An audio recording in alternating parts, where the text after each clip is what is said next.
Sejam muito bem-vindos ao programa que vai cuidar da sua saúde, da sua qualidade de vida.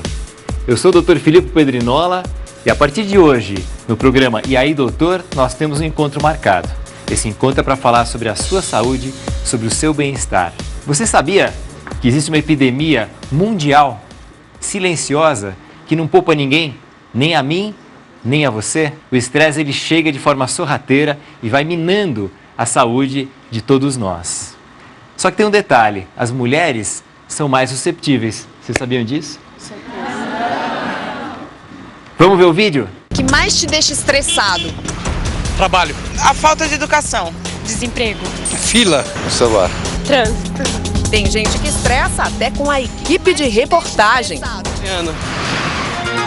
As diferenças entre os sexos diante da tensão já começam no corpo.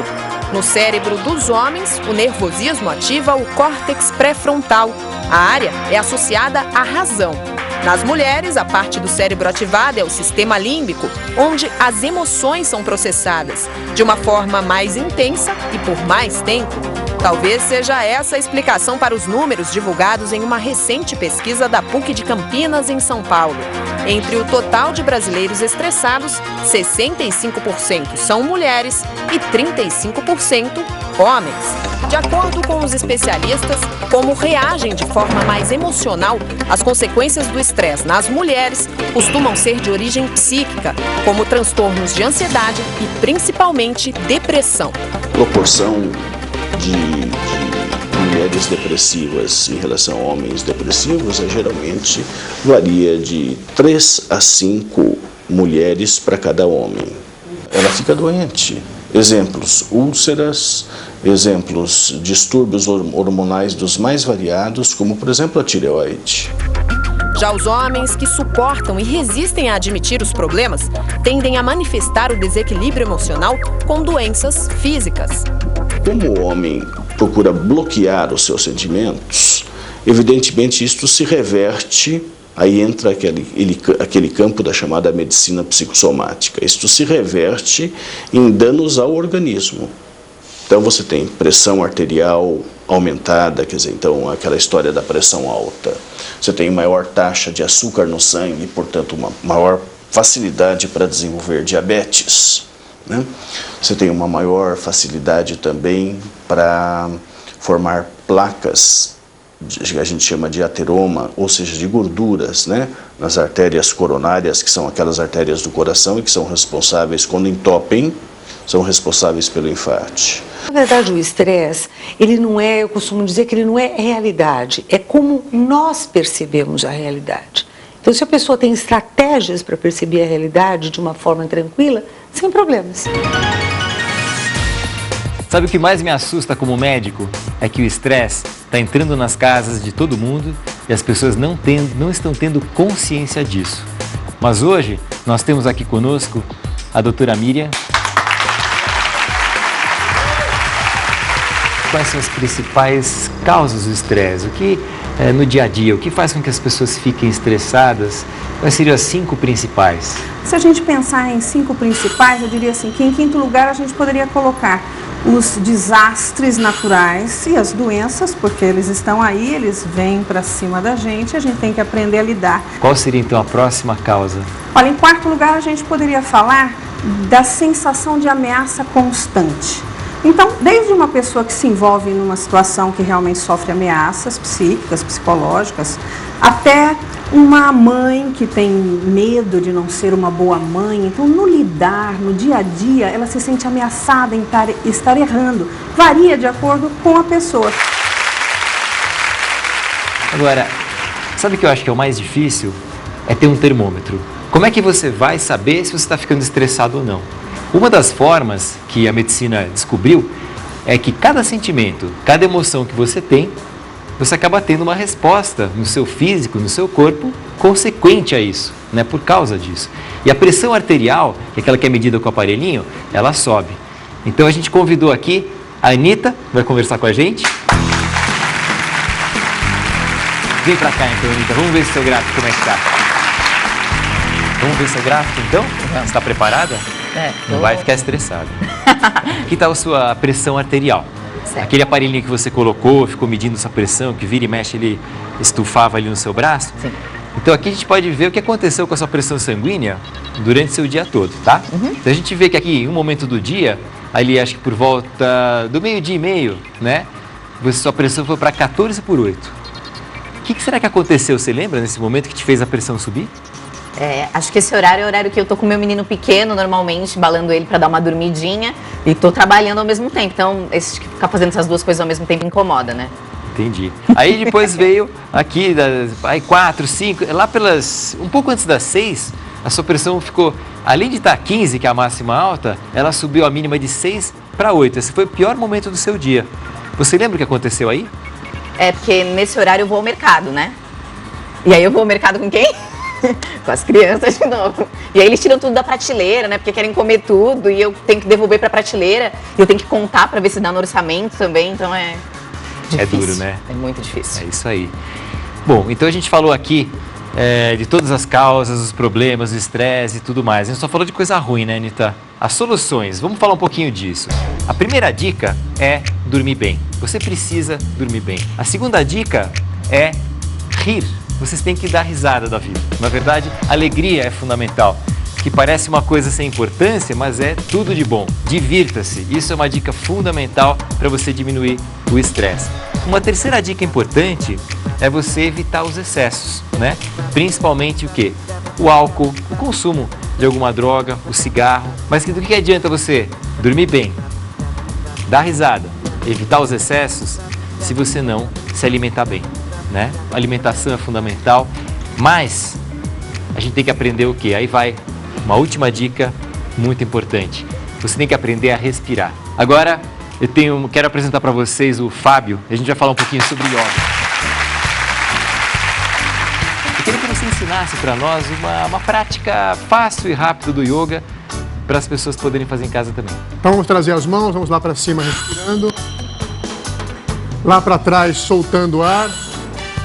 Volta para frente, inspira.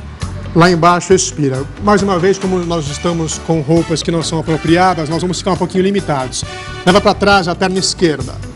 Olha para frente, a outra perna. Esse movimento vai estimular o sistema respiratório e circulatório também. Lá embaixo, descemos. Chegou aqui, só para não amassar muito as roupas. Já sobe. Apoiou os pés no chão, vamos subir lá atrás de novo.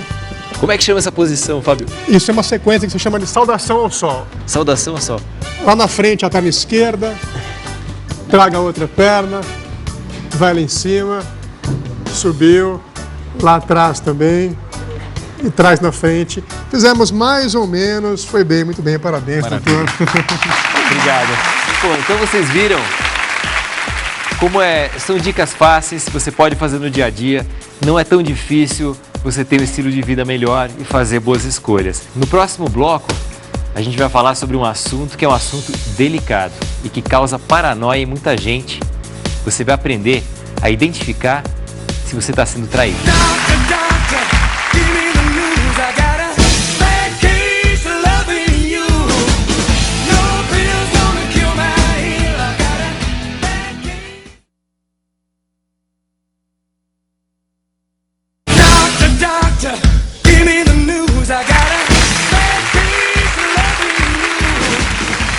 Será que você está sendo traída? Puxei agora, como eu vou detectar isso? Mas não se preocupe, porque o traidor deixa indícios. Esses indícios é que nós vamos atrás hoje. Vamos aprender um pouquinho sobre isso. Eu vou perguntar para vocês acham que quem trai mais? O homem ou a mulher? O homem! Bom, claro, são quase todas mulheres aqui, né? Mas vamos assistir o vídeo então. Ronaldo Fenômeno, Mick Jagger, Dado Dolabella. Todos eles traíram suas mulheres. Mas os ricos e poderosos não são os únicos que traem. Especialistas afirmam que 60% dos homens são infiéis. Mas por que os homens traem mais? Alguns cientistas dizem que a monogamia não faz parte da natureza masculina.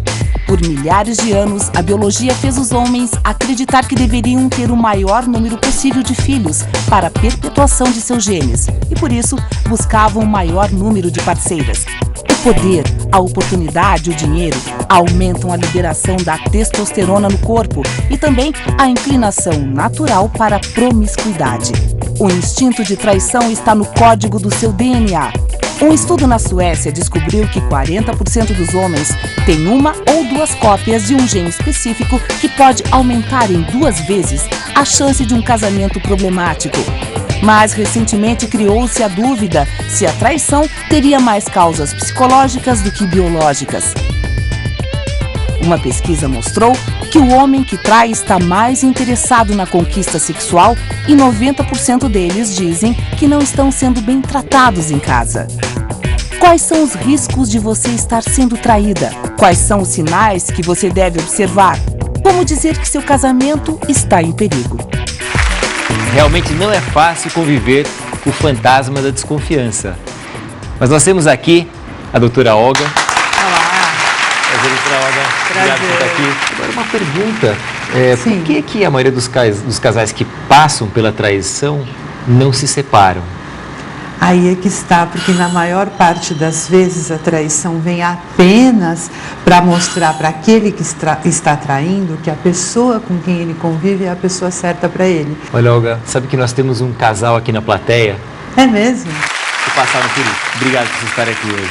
E principalmente por dividirem essa experiência que vocês tiveram, que com certeza não foi fácil, mas que é algo bastante comum. Então, obrigado pela coragem de vocês estarem aqui, porque tenho certeza que o depoimento de vocês vai fazer com que muitas pessoas que estão nos assistindo se identifiquem.